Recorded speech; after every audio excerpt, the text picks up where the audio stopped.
A única universitária que salvou um morador de rua que tremia de frio todos os dias. Mas ela não fazia ideia quem era aquele homem. Era uma manhã gelada de junho em Porto Alegre, quando Júlia Mendes, 22 anos, estudante de enfermagem, passava pela Praça da Matriz, a caminho da universidade.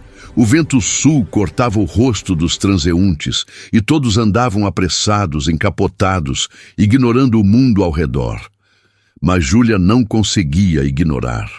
No mesmo banco de sempre, encolhido sob papelões encharcados pela garoa da madrugada, estava ele.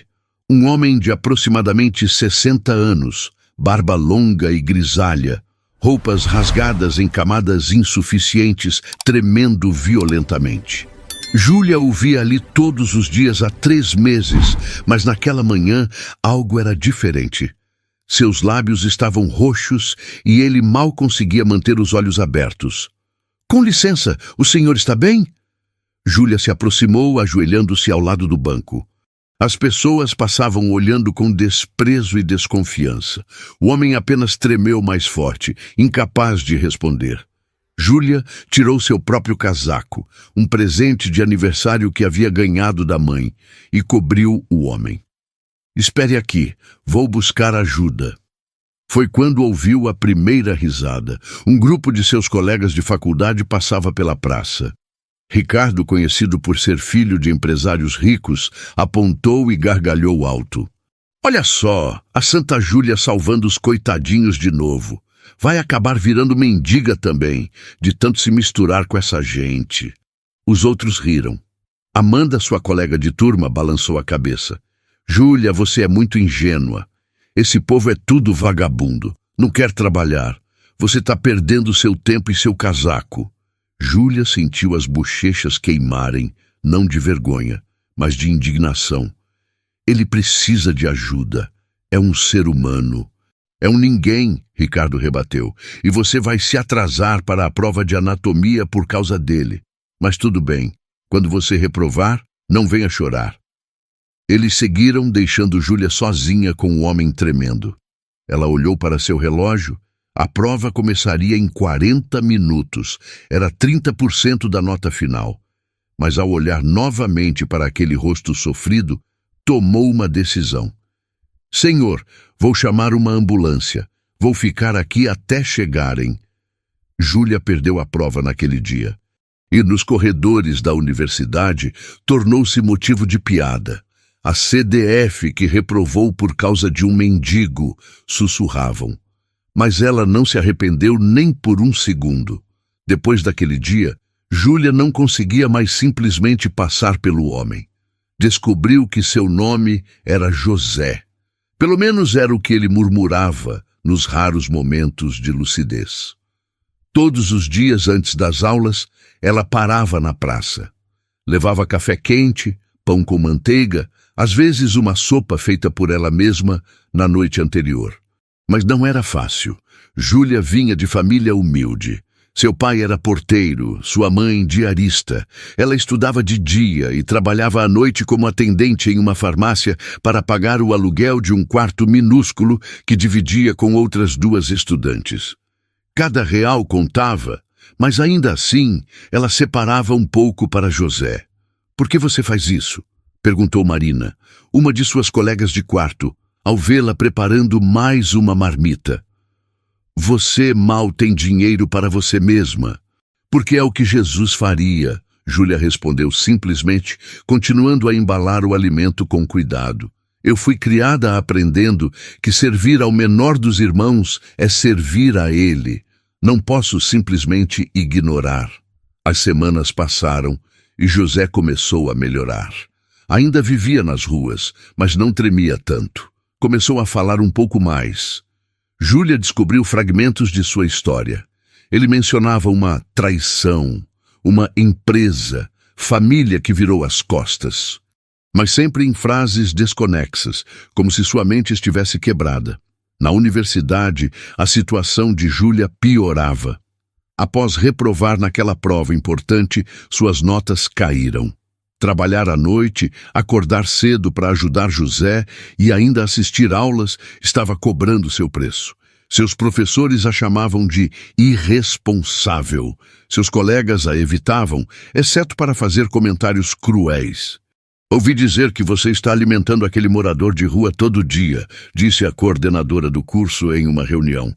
Júlia, sua dedicação é admirável, mas está afetando seu desempenho acadêmico gravemente. Você precisa escolher suas prioridades. Eu já escolhi, Júlia respondeu firme.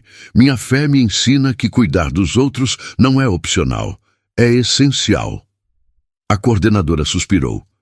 Então prepare-se para as consequências. 3 meses depois do primeiro encontro, em uma manhã particularmente fria, Júlia encontrou José inconsciente. Seu pulso estava fraco, a respiração irregular. Desta vez, não havia escolha. Ela ligou para a emergência imediatamente e foi com ele no resgate. No hospital, enquanto esperava notícias na sala de espera, um assistente social aproximou-se dela. Você é familiar do paciente? Não. Eu apenas o ajudo. Ele mora na rua. O assistente social olhou seu tablet, franzindo a testa. Isso é estranho. Conseguimos identificá-lo pelas digitais. Ele tem documentos, mas há uma série de complicações legais. Há pessoas procurando por ele há meses. Procurando? Quem? Não posso dar detalhes, mas você salvou a vida de alguém muito importante. Antes que Júlia pudesse perguntar mais, seu celular tocou. Era a coordenação da universidade. Senhorita Mendes, foi tomada uma decisão. Devido às suas repetidas ausências e queda de desempenho, seu caso será levado ao conselho. Há grande possibilidade de jubilamento. Júlia desligou com as mãos tremendo. Jubilamento significava expulsão. 3 anos de luta, de madrugadas estudando, de sacrifícios, tudo poderia ir por água abaixo. Ela sentou-se na cadeira da sala de espera, enterrou o rosto nas mãos e orou. Senhor, eu não entendo o que está acontecendo, mas confio em Ti. Se eu perder tudo, que seja pela causa certa. 2 dias depois, José acordou. Mas não era mais o homem confuso e desorientado. Seus olhos estavam claros, focados. Quando viu Júlia ao lado do leito, lágrimas rolaram pelo seu rosto. Você continuou vindo, mesmo quando ninguém mais se importava. O senhor precisava de ajuda. Júlia disse gentilmente. Eu me lembro de tudo agora, José falou, sua voz ainda fraca, mas firme. Meu nome completo é José Henrique Vasconcelos. Eu ainda sou o CEO da Vasconcelos Indústrias Farmacêuticas, uma das maiores empresas do sul do país. Júlia piscou, confusa. Mas, e como? Meu sócio e meu próprio filho me traíram. Conspiraram juntos, me drogaram, forjaram documentos médicos dizendo que eu tinha demência avançada. Me internaram em uma clínica psiquiátrica onde me mantiveram sedado. Consegui escapar há 6 meses, mas estava tão confuso pelos medicamentos que não sabia quem eu era. Vivi nas ruas como um fantasma, até você aparecer. José explicou tudo. Sua empresa valia 800 milhões de reais. Seu filho, Eduardo Vasconcelos, sempre foi ambicioso e impaciente. Junto com Paulo Andrade, o sócio minoritário, haviam arquitetado o golpe perfeito. Com José incapacitado, Eduardo assumiu o controle total da empresa através de uma procuração fraudulenta. Eles pensaram que eu morreria na clínica ou nas ruas, José disse com amargura. E quase aconteceu. Se não fosse por você, Júlia, eu teria morrido naquele banco e eles teriam vencido. A história era tão surreal que Júlia mal conseguia processar. Mas José tinha provas, números de contas bancárias que memorizou, nomes de advogados, detalhes de contratos que só o verdadeiro CEO saberia. O hospital, ao investigar, confirmou que aquele homem era realmente José Henrique Vasconcelos, dado como desaparecido há 6 meses. A notícia explodiu. A mídia nacional cobriu o caso. Empresário milionário vivia nas ruas após conspiração familiar. Estampava as manchetes. E em todas as matérias, um detalhe chamava a atenção: salvo por estudante de enfermagem que sacrificou seus próprios estudos para ajudá-lo. Júlia foi convocada para uma entrevista ao vivo no principal jornal televisivo do estado. Nervosa, ela apareceu com sua roupa mais apresentável, uma calça jeans e uma blusa simples. Ao seu lado, José, agora limpo, barbeado, com ternos impecáveis, irreconhecível do homem que tremeria no banco. Senhorita Mendes, o entrevistador começou. Você sabia quem era esse homem quando começou a ajudá-lo? Não. E não importava. Ele era um ser humano sofrendo. Minha fé me ensina que cada pessoa tem valor infinito aos olhos de Deus, independentemente de posição social ou riqueza. Mas você sacrificou muito, suas notas caíram, você pode ser expulsa da universidade. Você se arrepende? Júlia olhou diretamente para a câmera. Não, nem por um segundo, porque quando estou diante de Deus um dia, Ele não vai me perguntar qual foi minha média no curso. Ele vai perguntar se eu amei meu próximo, e eu posso dizer que tentei. Na universidade, seus colegas assistiam à transmissão. Ricardo, o mesmo que a havia ridicularizado meses atrás, estava pálido. Amanda cobria a boca com as mãos, envergonhada de suas palavras antigas. No dia seguinte à entrevista, a universidade foi inundada de ligações. Centenas de pessoas queriam saber mais sobre a estudante que colocou humanidade acima de notas. Mas também havia ligações ameaçadoras. Eduardo Vasconcelos e Paulo Andrade tinham poder e conexões. Eles tentavam desacreditar José, alegando que ele realmente estava demente e que Júlia estava se aproveitando de um homem confuso. A situação ficou perigosa. Júlia começou a receber ameaças anônimas. Tire-se do caminho, garota, ou você vai se arrepender. Carros estranhos apareciam perto de sua casa. Ela tinha medo, mas José garantiu proteção policial imediata. A reviravolta veio durante a audiência judicial para determinar a sanidade de José e a legitimidade da conspiração. Eduardo e Paulo haviam contratado os melhores advogados do país. Tinham testemunhas, médicos corruptos que jurariam que José estava louco. Pareciam invencíveis, mas José tinha algo que eles não esperavam. Durante seus meses de lucidez parcial nas ruas, ele havia reconhecido um dos enfermeiros da clínica psiquiátrica, um homem que também vivia nas ruas após ser demitido por se recusar a participar do esquema. José o procurou, e o homem tinha guardado provas. Gravações de áudio de Eduardo e Paulo planejando a internação forçada, documentos falsificados, registros de pagamentos ilícitos. Quando essas provas foram apresentadas no tribunal, a sala explodiu. Eduardo tentou fugir, mas foi detido na porta. Paulo Andrade, em pânico, confessou tudo na esperança de reduzir sua pena. Mas a reviravolta mais surpreendente ainda estava por vir. Durante o julgamento, uma segunda investigação paralela revelou algo chocante. O coordenador acadêmico, que estava pressionando pela expulsão de Júlia, professor Armando Santos, havia recebido um generoso pagamento de consultoria da empresa de Eduardo apenas 2 semanas antes. A ordem para sabotar Júlia academicamente vinha de cima. Era parte do plano para isolá-la e desacreditá-la antes que a verdade sobre José viesse à tona. Quando essa informação se tornou pública, o escândalo na universidade foi imenso. O professor Armando foi demitido sumariamente e também enfrentaria processos criminais. O tribunal condenou Eduardo Vasconcelos e Paulo Andrade a 15 anos de prisão por conspiração, fraude, internação ilegal e tentativa de homicídio qualificado. Os milhões desviados foram recuperados. José Henrique Vasconcelos foi oficialmente restituído como CEO de sua empresa.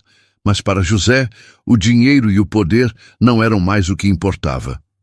Eu perdi meses da minha vida tremendo de frio em um banco. rejeitado por centenas de pessoas todos os dias, ele disse em um pronunciamento público. Aprendi quem realmente importa neste mundo. Não são os ricos e poderosos. São pessoas como Júlia Mendes, que teve coragem de enxergar além das aparências. José criou a Fundação Júlia Mendes, dedicada a ajudar moradores de rua com tratamento médico, reintegração social e oportunidades de trabalho. Doou 200 milhões de reais para o projeto. Ele também quitou todas as dívidas de Júlia e depositou uma quantia em sua conta, suficiente para que ela nunca mais precisasse se preocupar com dinheiro. Mas quando Júlia viu o valor, ela chorou e não aceitou tudo. Senhor José, eu não fiz aquilo por dinheiro. Eu fiz por amor ao próximo. Vou aceitar apenas o suficiente para terminar meus estudos sem trabalhar à noite. O resto, por favor, use para ajudar outros que estão nas ruas como o senhor esteve. José sorriu com lágrimas nos olhos. É por isso que você merece muito mais do que dinheiro. Você merece reconhecimento. A universidade, envergonhada pelo escândalo interno e pela pressão pública, não só restaurou todas as notas de Júlia, como ofereceu a ela uma bolsa integral de estudos e um pedido formal de desculpas. Ricardo, Amanda e os outros colegas que a ridicularizaram foram até ela, um a um, pedindo perdão. Júlia perdoou todos. Guardar mágoa só me machucaria, ela disse. Aprendi que fazer o bem nem sempre traz recompensa imediata. Às vezes traz humilhação e sofrimento, mas no final Deus sempre vê e Ele sempre recompensa aqueles que perseveram no amor. 2 anos depois, Júlia formou-se como a melhor aluna de sua turma. No discurso de formatura, com José sentado na primeira fila ao lado de seus pais orgulhosos, ela disse: Nós vivemos em um mundo que valoriza sucesso, dinheiro e status, mas o verdadeiro sucesso é medido por quanto amor deixamos no mundo. Cada um de vocês vai encontrar José em suas vidas, pessoas invisíveis, rejeitadas, que o mundo considera sem valor. Não passem por elas, porque em cada uma delas há uma centelha divina esperando para ser reconhecida. José a contratou como diretora médica da fundação. Juntos, eles transformaram a vida de milhares de pessoas em situação de rua. E sempre que alguém perguntava a José sobre sua história incrível, ele dizia a mesma coisa. Eu era um milionário que tinha tudo e perdi meu valor como ser humano. Júlia era uma estudante pobre que não tinha nada, mas tinha o que realmente importa. Um coração que enxerga Cristo nos outros. Ela não me salvou naquele banco. Ela me ensinou o que é realmente viver. E toda vez que contava essa história, José fazia questão de adicionar: o reino de Deus não funciona como o reino dos homens. Lá, os últimos são os primeiros. E uma menina pobre, com um casaco velho, vale mais que todos os impérios do mundo. Essa história tocou seu coração? Se você acredita que bondade e fé podem transformar vidas, inscreva-se no canal agora. Clique no botão vermelho de inscrição e ative o sininho para receber mais histórias reais e inspiradoras que mostram o poder do amor cristão em ação. Compartilhe este vídeo com alguém que precisa acreditar em milagres novamente. Juntos, podemos espalhar mais luz neste mundo. Deus abençoe sua vida.